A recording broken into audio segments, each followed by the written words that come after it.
স্বাগতম সবাইকে English literature ভিডিওতে। ভিডিও শুরু হইতেই সবাই আমার সালাম গ্রহণ করবেন। আসসালামু আলাইকুম। আমি সাদ্দাম হোসেন রয়েছি আপনাদের সাথে।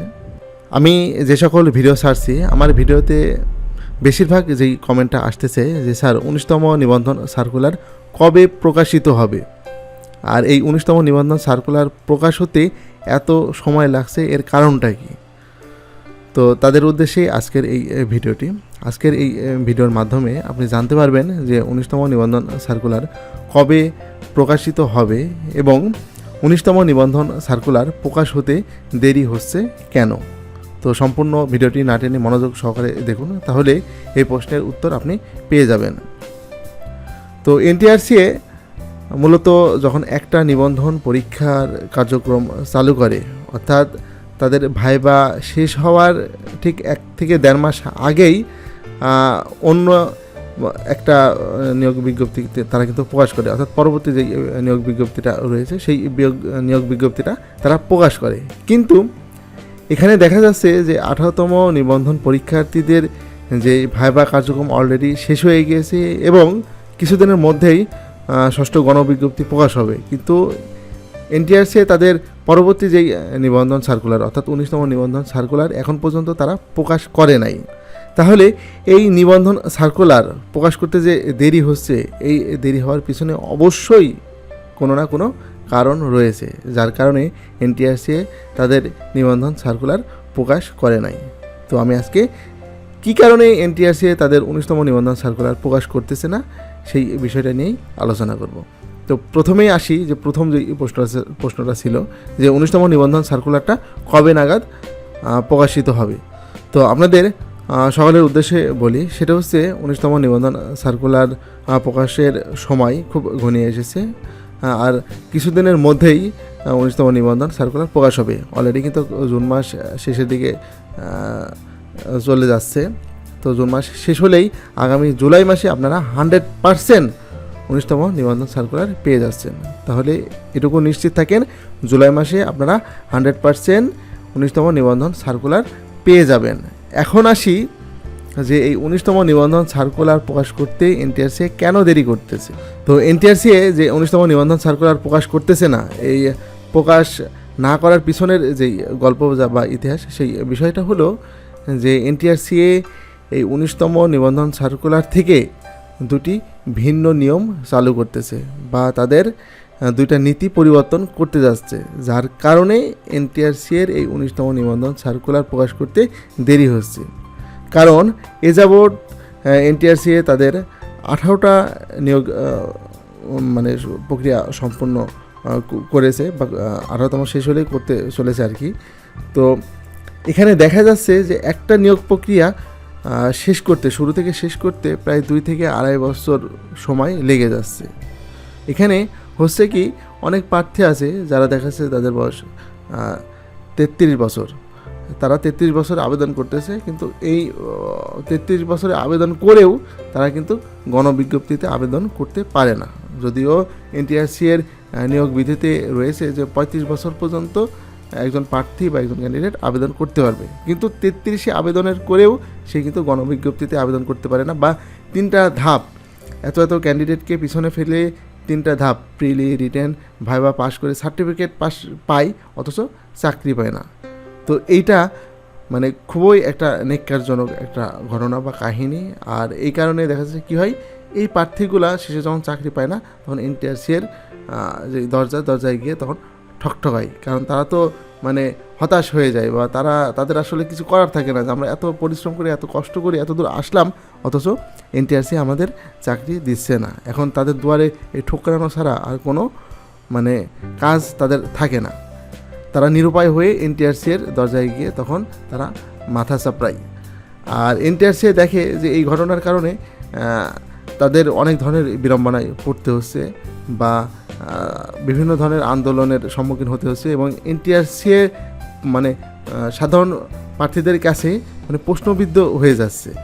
এই কারণে এনটিআরসি সিদ্ধান্ত নিয়েছে যে তাদের বয়সের যে নিয়মটা, অর্থাৎ সার্কুলারের সময় একটা বয়স আর গণবিজ্ঞপ্তির সময় যে আবার নতুন করে পুনরায় বয়স কাউন্টিং, এই সিস্টেমটা তারা রাখবে না।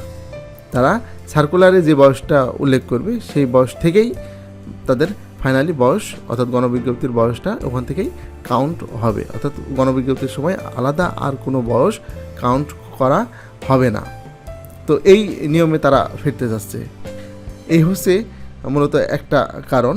আর দ্বিতীয়ত যে কারণটা, সেই কারণটা হচ্ছে পরীক্ষা পদ্ধতির পরিবর্তন। কারণ একটা নিয়োগ প্রক্রিয়া শেষ করতে এনটিআরসি এর প্রায় 2 বছর 2.5 বছর সময় লেগে যাচ্ছে। এক্ষেত্রে যে সকল শিক্ষা প্রতিষ্ঠান রয়েছে, এই শিক্ষা প্রতিষ্ঠানগুলো অনেক সমস্যার সম্মুখীন হচ্ছে, কারণ সেখানে টিচার সংকট রয়েছে।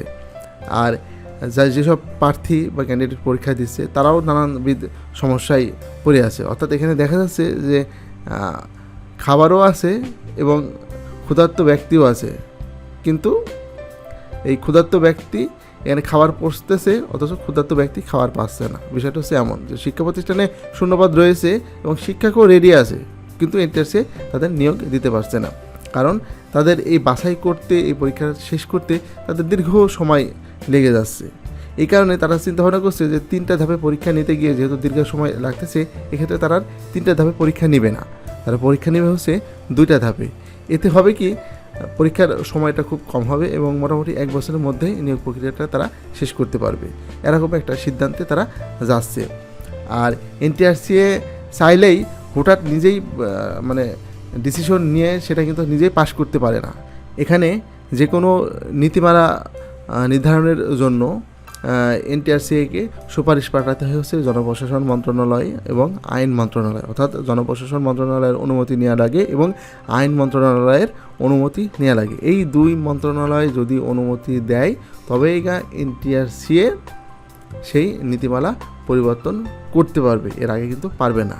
তো এনটিআরসি এই যে 2 পদ্ধতি, অর্থাৎ বয়স গণনার যেই পদ্ধতি, অর্থাৎ বিজ্ঞপ্তি প্রকাশের তারিখ থেকে বয়স গণনা, এই একটা, আর পরীক্ষা পদ্ধতির পরিবর্তন, এই 2 ধরনের পরিবর্তনের জন্য এনটিআরসি তাদের সুপারিশ পাঠাইছে জনপ্রশাসন মন্ত্রণালয়ের কাছে এবং আইন মন্ত্রণালয়ের কাছে, কিন্তু সেখান থেকে এখনও এই সুপারিশ পাশ হয়ে এনটিআরসি এর কাছে আসে নাই।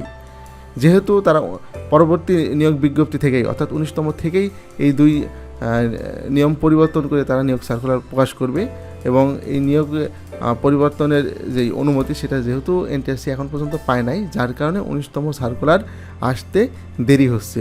তো যেহেতু ইতিমধ্যে এনটিআরসি তাদের নীতিমালা পরিবর্তনের যে খসড়া, সেই খসড়াটা তাদের কাছে বা সুপারিশ, যে সুপারিশটা তারা জনপ্রশাসন মন্ত্রণালয় এবং আইন মন্ত্রণালয় যেহেতু পাঠিয়ে দিয়েছে, সেহেতু অলরেডি কিন্তু কাজ কিন্তু শুরু হয়ে গেছে, বা এখন বলা যায় শেষের দিকে। তো যে কোনো জিনিস শুরু হলে এটা শেষ হতে কিন্তু বেশি সময় লাগে না, যেহেতু অলরেডি পাঠানো হয়ে গেছে, জাস্ট খালি এখন অনুমতি পাশ হয়ে আসলেই এনটিআরসি অল্প দিনের মধ্যেই এই সার্কুলারটা প্রকাশ করবে। তো আশা করা যাচ্ছে যে এটা জুন মাসের মধ্যে হয়তো ইনশাল্লাহ শেষ হয়ে যাবে। জুন মাসের মধ্যে যদি এটা শেষ হয়ে যায় তাহলে জুলাইয়ের প্রথম দিকেই 19তম নিবন্ধন সার্কুলারটা মানে প্রকাশিত হবে। তো আশা করি এই ভিডিওটার মাধ্যমে আপনারা অনেক গুরুত্বপূর্ণ তথ্য জানতে পারলেন, এবং যারা অধীর আগ্রহে 19তম নিবন্ধন সার্কুলারের জন্য অপেক্ষা করতেছিলেন তারা স্পেসিফিক যেই ডেট বা মাস, সেই মাসের ইয়েটা আপনারা কিন্তু জেনে গেলেন যে কী মাসে আপনারা এই সার্কুলারটা পাবেন, এবং সেই মতো আপনারা কিন্তু প্রস্তুতি নিতে থাকেন। আর এখানে একটা বিষয় বলি, সেটা হচ্ছে পরীক্ষা পদ্ধতির পরিবর্তন বলতে এখানে আসলে কী ধরনের পরিবর্তন আসতেছে বা প্রশ্নের প্যাটার্নটা কী হবে, এই রিলেটেড ভিডিও আমি পরবর্তীতে দিব। সেখানে আমি জাস্ট খালি পরীক্ষার পদ্ধতি নিয়েই আলোচনা করব। আর যেহেতু আসছে মাসে অর্থাৎ জুলাইয়ে 19তম নিবন্ধন সার্কুলার প্রকাশ হবে, এবং এরপরে এনটিআরসি কিন্তু বেশি সময় দেবে না, অল্প সময়ের মধ্যেই তাদের পরীক্ষা নিয়ে নেবে। আর এই স্বল্প সময়ে পরীক্ষা দিয়ে আপনারা মানে পাশ করতে বা নিজেদেরকে শিক্ষক রূপে দেখতে অবশ্যই ভালো প্রস্তুতি নিতে হবে। তাছাড়া কিন্তু এত ক্যান্ডিডেটের ভিতরে এই কম্পিটিশনে কিন্তু আপনি হারিয়ে যাবেন। আর যারা ইংলিশের স্টুডেন্ট আছে না, তাদের উদ্দেশ্যে বলি, অ্যাসিস্ট্যান্ট টিচার ইংলিশ আর লেকচারার ইংলিশ, এই 2 পদের জন্য আমার এই চ্যানেলের পক্ষ থেকে কোর্স চালু করা হয়েছে। আপনি যদি আপনার চাকরিটি নিশ্চিত করতে চান বা 100% শিওর হতে চান এবং প্রস্তুতি ভালো নিতে চান, তাহলে অবশ্যই আমার পরিচালিত যে কোর্স রয়েছে এই কোর্সে ভর্তি হয়ে যান। তাহলে আপনি নিশ্চিত পরবর্তী যে 19তম নিবন্ধন সার্কুলারটা আছে বা পরীক্ষা আছে, এই পরীক্ষার মাধ্যমে আপনি একজন শিক্ষক হিসাবে গড়ে উঠবেন বা আপনি শিক্ষক হবেন। তো এই ছিল আজকের ভিডিও। সবাই ভালো থাকবেন, আমার জন্য দোয়া করবেন, এবং আপনার যদি কোনো বিষয়ে জানার থাকে তাহলে অবশ্যই কমেন্ট করে সেটা লিখে যাবেন, এবং পরবর্তীতে সেটা ভিডিও আকারে বা সেটা যেভাবে হোক আপনি সেটা পেয়ে যাবেন। তো সবাই ভালো থাকবেন, আমার জন্য দোয়া করবেন। আল্লাহ হাফেজ।